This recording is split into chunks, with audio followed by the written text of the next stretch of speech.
Hello, my name is Paul, and I will be chairing AFET, which you will take part in as delegates. So welcome. This video will serve as a topic overview for the discussion that we are going to have in Gothenburg between the 26th and 29th of January next year. Just shortly introducing myself, my name is Paul. I'm studying my last year in high school, social science program, and I'm actually today here at Oxford University to do my interviews for law. So excited about that. Other than that, I am normal Swedish English person that is now chairing this committee, so very happy about that. And let's get started on the topic overview then. You will basically now see some words flowing by, which are the key terms of our topic, after which you will see my face again, and I will start talking about what our topic is, and we will do a breakdown and talk about what the conflicts are in the topic and possible solutions, and so we will be brainstorming a bit. Great, let's get started.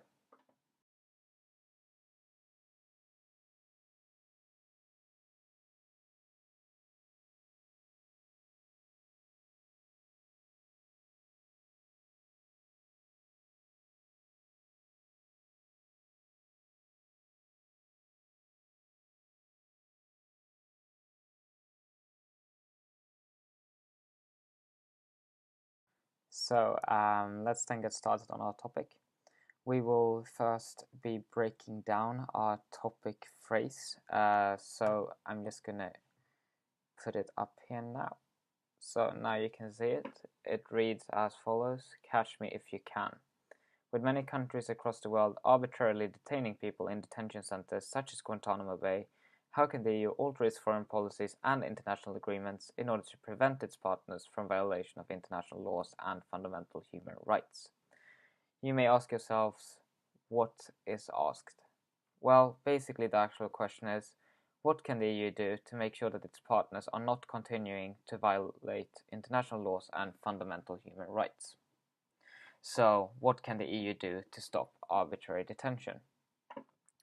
That is a question that demands a high level of reasoning. So, the concepts that you've just seen, or words that you've just seen, will have some sort of part in either this video or in your discussions, or what I think that your discussions may involve. So I would recommend you reading up on those. But we will now start discussing what the relevance of this problem is. Before we can discuss what the EU can do, we need to know what the problem actually is. And the problem is based in international law. Because arbitrary detention goes against international law. In international law, there are four main pillars. They are treaties, customs, general principle of law, and legal scholarship. You do not need to know all of them. You do not need to know what they're about, but you need to know about customs. Customs are basically something that has been working for a long time and has then become like the norm. It's become normalized.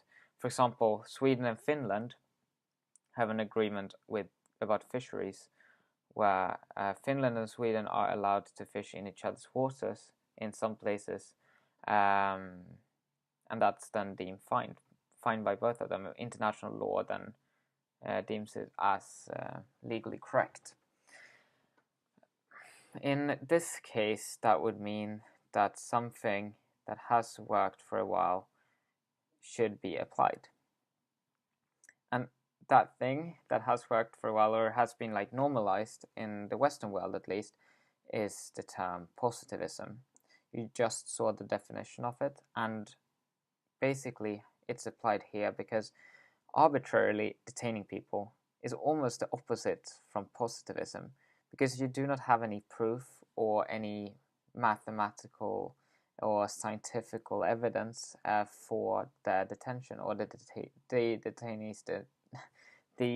detainee's detention. You do not have that proof, otherwise it wouldn't be arbitrarily.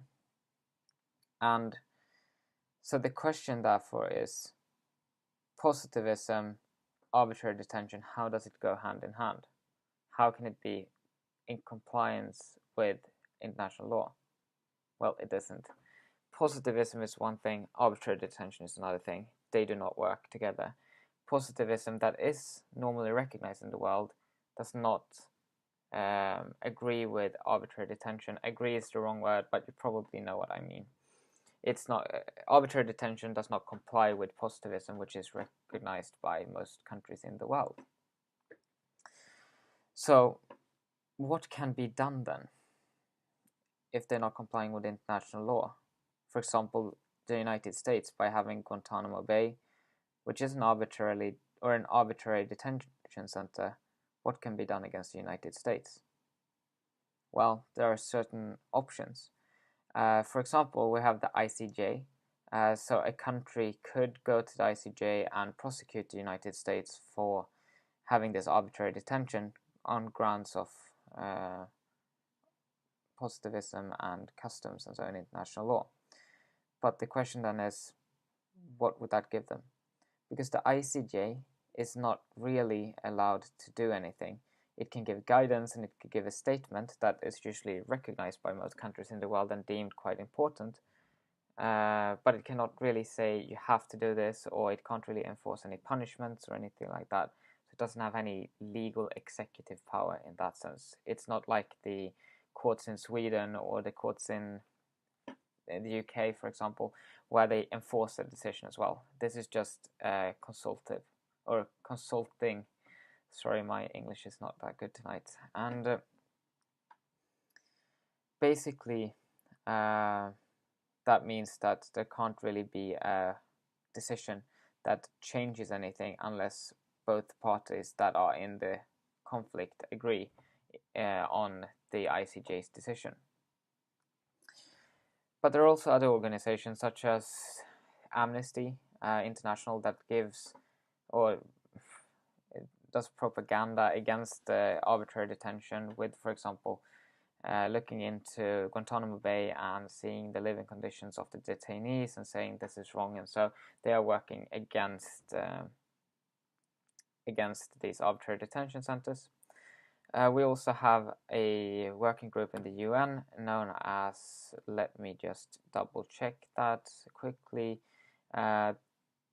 it's actually called the Working Group on Arbitrary Detention, and they are investigating cases of deprivation of liberty, and they are also then talking to governments and visiting arbitrary detention centers to look into it all. So we have these measures in place that may discuss what can be done then if international law is broken, where they may push for governments to take action and so, and they may ask governments to boycott certain countries and so that are not complying with international law in regards to this. But the problem with that is, can a country actually do so much itself? Well, possibly it could, but with high risk. For example, the UK could go to the United States that has Guantanamo Bay and say, we are not trading with you, we are not having you as an ally unless you solve Guantanamo Bay and remove it, because you are breaking international law.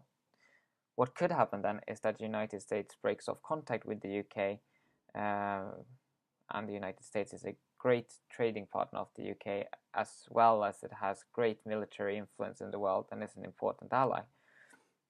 So is the UK actually willing to do that? Is the EU actually willing to do that? Its member states in total, are they willing to lose the United States as partner? Remember, this is just an example. The United States, there are other countries as well that have arbitrary detention centers, such as Libya, for example. And it's important that you then think, what can be done? What happens if we take that action? What would be good with that action? What would be bad with that action? Is it a good action then and then, or is it just a bad action? I want you to think about this when you later think about solutions to this problem. But I think that is actually it from this topic briefing. You've got the main points of it, where positivism basically is the great cloud that everything circles around, that it is not complied with when arbitrary detentions take place, and that's basically what the topic circles around. And what the EU could do about that is something that you will discuss in Gothenburg and that you will prepare for starting now.